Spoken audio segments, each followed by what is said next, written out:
Pada awal dekade 1930-an, ketika dunia masih mengenal Indonesia dengan nama Hindia Belanda, sebuah film bisu edukatif diproduksi jauh di seberang samudra, di Rochester, New York, Amerika Serikat.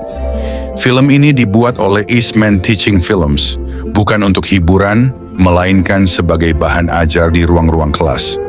Lewat gambar-gambar hitam putih yang kini menjadi arsip berharga, film ini mencoba memperkenalkan sebuah negeri kepulauan di Asia Tenggara, tanah jajahan Belanda, kepada para pelajar Amerika.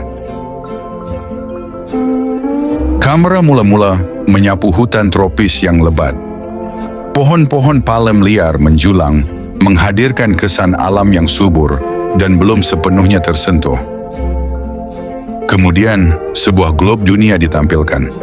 Penunjuk diarahkan ke kawasan yang kala itu diberi label The Dutch East Indies, wilayah yang hari ini kita kenal sebagai Indonesia. Peta lalu memperjelas cakupan wilayahnya: Sumatera, Borneo, Celebes atau Sulawesi, dan Jawa.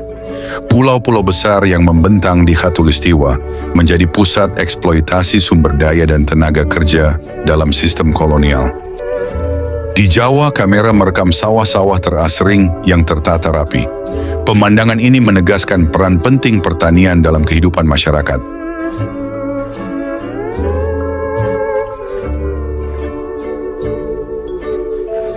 Tak lama, suasana berubah menjadi kehidupan kota, jalan-jalan yang ramai, pasar yang padat, dan pelabuhan tempat kapal-kapal Belanda berlabuh. Orang Eropa dan penduduk pribumi berjalan berdampingan, namun relasi kuasa di antara mereka jelas tak setara.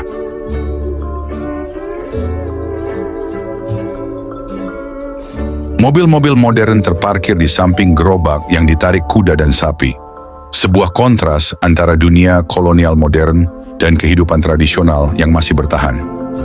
Berdasarkan sensus penduduk Hindia Belanda tahun 1930, Pulau Jawa, termasuk Pulau Madura, telah menjadi wilayah dengan jumlah penduduk terbesar di seluruh Hindia Belanda. Pada awal dekade 1930-an, jumlah penduduk Jawa diperkirakan mencapai sekitar 40 hingga 41 juta jiwa.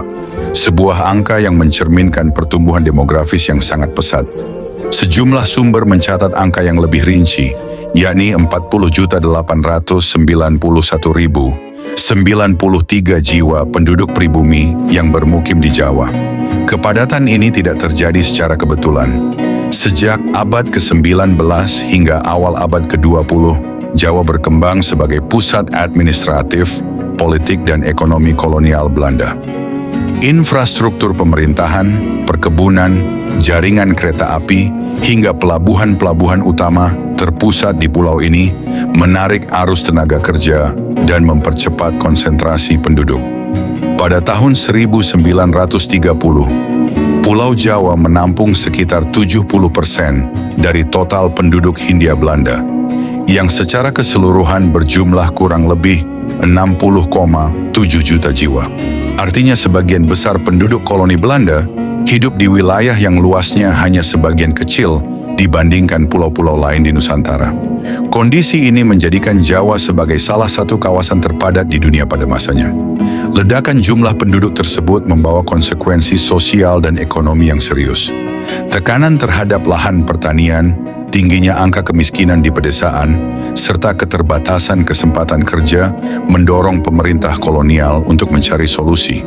Salah satu kebijakan yang kemudian ditempuh adalah program migrasi atau transmigrasi, yakni pemindahan penduduk dari Jawa ke wilayah-wilayah lain di luar Jawa yang dianggap masih jarang penduduk. Program ini kelak menjadi cikal bakal kebijakan transmigrasi yang terus berlanjut hingga masa Indonesia merdeka.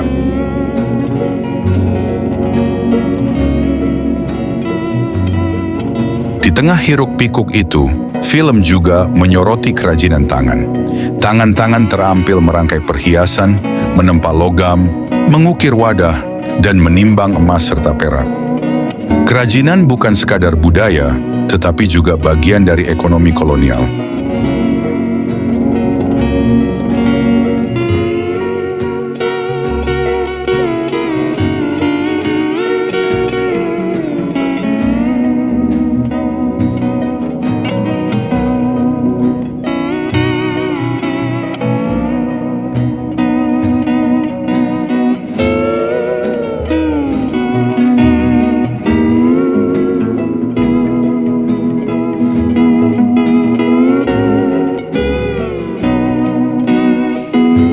Kamera kemudian menampilkan pertunjukan jalanan.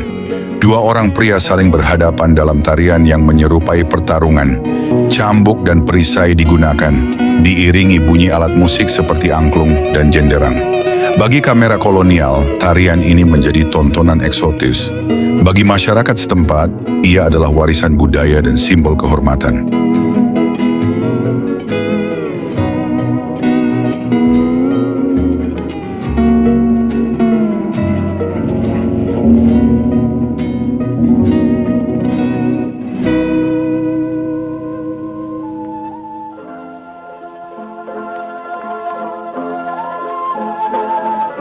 Dari kota, film beralih ke desa. Rumah-rumah beratap alang-alang berdiri sederhana. Perempuan-perempuan duduk membatik, mengoleskan malam panas ke kain putih dengan penuh ketelitian.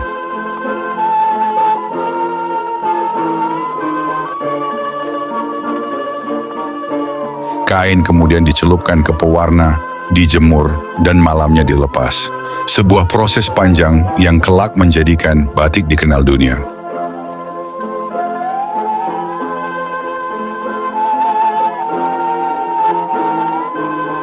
Kamera merekam sosok perempuan yang tengah memintal benang, sementara sebagian lainnya duduk menenun kain dengan gerak tangan yang tenang dan berulang.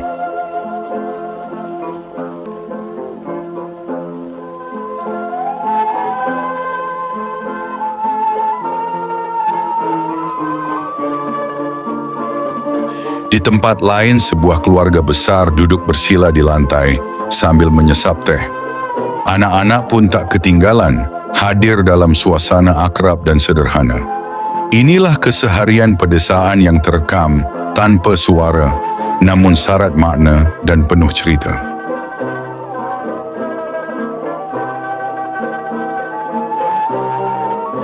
Kamera lalu menyoroti industri perkebunan.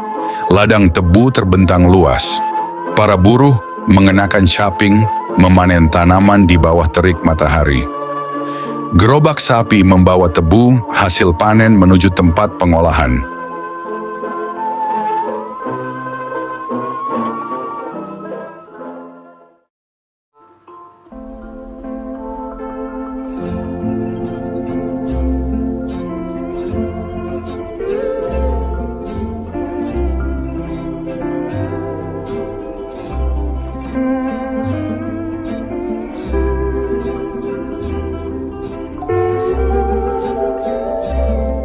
Kulit pohon kina dikupas dan dijemur, komoditas penting untuk obat malaria.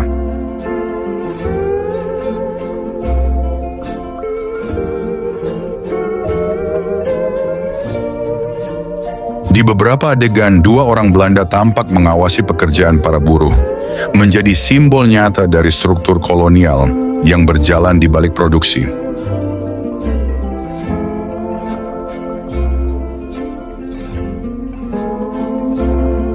Kamera juga merekam aktivitas para pekerja yang tengah memilah serat kapuk, memisahkannya satu persatu, lalu mengembangkannya sebelum diolah lebih lanjut.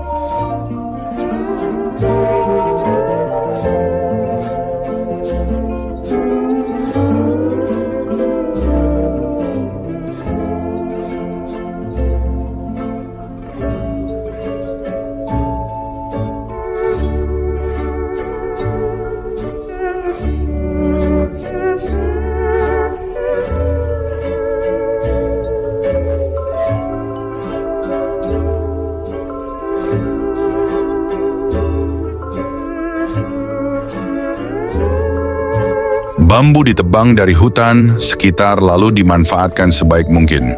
Batang-batangnya disusun dan dirangkai menjadi jembatan bambu yang berfungsi sebagai penghubung antar desa. Seluruh proses pembangunan ini dikerjakan sepenuhnya dengan tenaga manusia, mencerminkan kerja kolektif dan kearifan masyarakat setempat.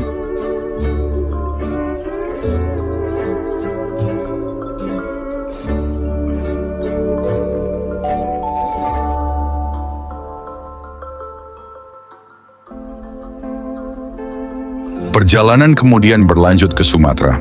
Di pesisir, Perahu-perahu tampak berjejer rapi, berlabuh di depan deretan toko yang berdiri tepat di tepi air, menandai ramainya aktivitas perdagangan sungai. Di sela-sela itu, perempuan-perempuan terlihat tekun menyortir manik-manik. Sementara di tempat lain karet mentah dipipihkan, sebagian dengan tangan, sebagian lagi menggunakan mesin-mesin sederhana. Seluruhnya menghadirkan gambaran kehidupan kerja yang bersahaja, namun terus bergerak mengikuti denyut ekonomi setempat.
Di Borneo, kereta api melaju perlahan menembus belantara hutan hujan yang lebat. Rel-rel besi membelah hamparan pepohonan tropis yang menjulang tinggi, menghadirkan kontras tajam antara teknologi modern kolonial dan alam yang nyaris tak tersentuh. Di jalur air, perahu-perahu kecil menyusuri sungai-sungai besar dan anak-anak sungai yang berkelok, dinaungi rimbunnya pepohonan tropis di kedua tepiannya. Kamera kolonial kemudian menyorot kehidupan penduduk asli. Tarian-tarian seremonial direkam sebagai tontonan eksotis, gerak tubuh yang dianggap aneh dan asing bagi mata Eropa. Aktivitas sehari-hari, berburu, meramu, bekerja dan berkumpul, ditampilkan sebagai potret cara hidup yang dilabeli primitif. Namun di balik sudut pandang itu, tersimpan tatanan sosial yang matang, pengetahuan mendalam tentang alam, serta nilai-nilai spiritual yang mengikat manusia, hutan, dan sungai dalam satu kesatuan. Apa yang tampak sederhana di layar, sejatinya adalah peradaban dengan makna dan kearifan yang telah teruji oleh waktu.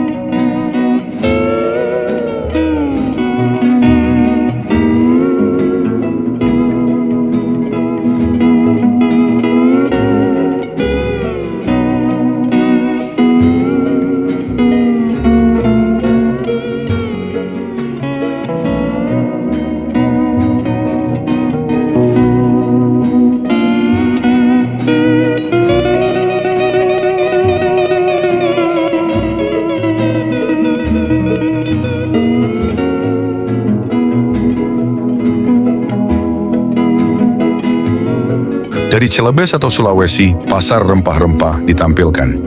Karung-karung hasil bumi diturunkan dari perahu, ditimbang dan disusun rotan, rempah, dan komoditas lain yang mengalir menuju pasar dunia. Film ini tidak hanya merekam kehidupan, ia juga menyimpan sudut pandang zamannya, pandangan kolonial, edukatif, dan penuh seleksi. Apa yang ditampilkan adalah apa yang ingin diperlihatkan: keteraturan, produktivitas, dan kemajuan di tanah jajahan. Hari ini, hampir seabad kemudian, rekaman ini menjadi jendela waktu. Bukan hanya untuk melihat bagaimana Hindia Belanda dipresentasikan kepada dunia luar, tetapi juga untuk memahami bagaimana Indonesia masa lalu dijalani, dikerjakan, dan dikendalikan. Film-film seperti ini mengingatkan kita bahwa gambar bergerak tak pernah netral. Ia adalah saksi, sekaligus narasi, tentang siapa yang merekam dan untuk siapa sejarah itu diceritakan.